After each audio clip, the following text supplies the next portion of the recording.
Vais-je mourir? De toute évidence, oui, un jour, comme tout le monde. La question qui se pose est plutôt « Vais-je mourir aujourd'hui? Là, maintenant.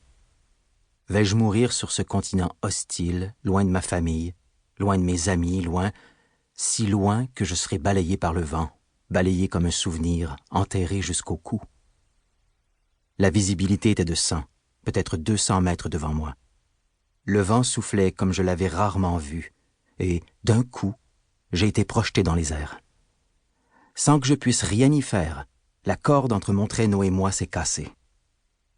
Là, me voilà sur les talons. Je tente désespérément de maîtriser mon cerf-volant, mais il est comme un cheval sauvage qui m'entraîne derrière lui. Je lui hurle de se calmer, de descendre. Je l'insulte, le traite de tous les noms. Puis enfin, il pique et frappe le sol.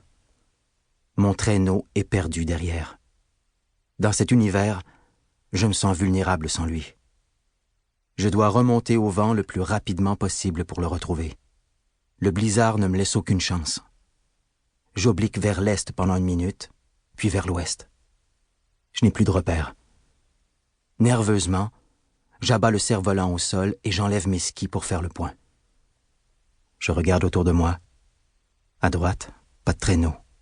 À gauche non plus. En avant ou derrière, il n'y est pas. Je respire un peu pour m'apaiser, mais je sens monter en moi un sentiment que je dois réprimer.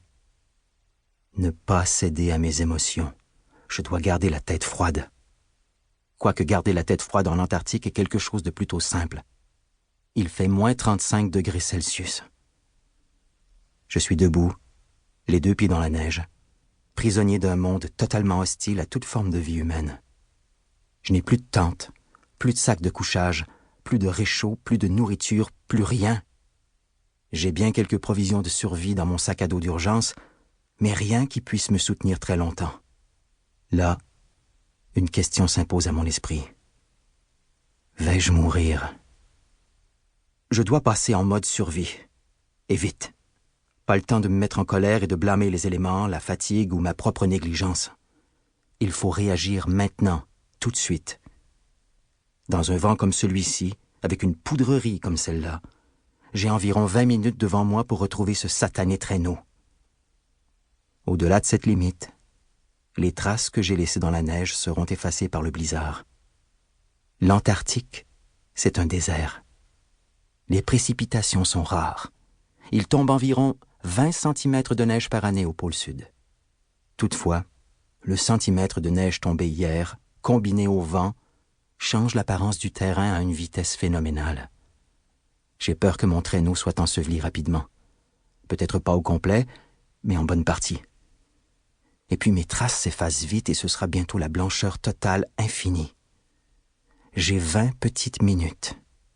Au-delà de cette limite, mon ticket de retour ne sera plus valide et mon voyage se terminera ici en activant ma balise de secours afin que l'on retrouve ma dépouille gelée et, elle aussi, ensevelie. Un ultime cadeau pour mes filles. Le corps bien conservé de leur papa qui croyait que vivre l'aventure était plus fantastique que se réveiller à leur côté tous les matins. Un merveilleux souvenir d'un idiot de père incapable de se satisfaire d'un quotidien doux, simple et tendre. Ce paternel trop confiant en ses moyens qu'un éventuel beau-père viendra remplacer dans le cœur de ses enfants et de sa femme devenue veuve. Il élèverait mes filles en susurrant à leurs oreilles qu'il ne vaut pas la peine de croire en ses rêves, mais qu'il faut se satisfaire de la lourdeur du quotidien. Voyez ce qui est arrivé à votre père, qui est mort, seul, gelé et loin de la vraie vie. C'est l'héritage qu'il vous a laissé, celui d'un rêveur mort au bout de son stupide rêve.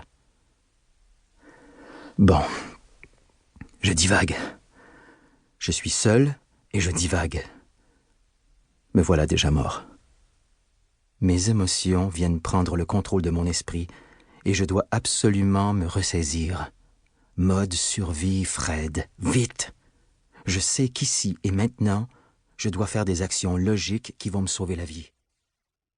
To keep listening to this audiobook, I've left you a link in the description so you can do it. at no cost thanks to Audible's 30-day free trial.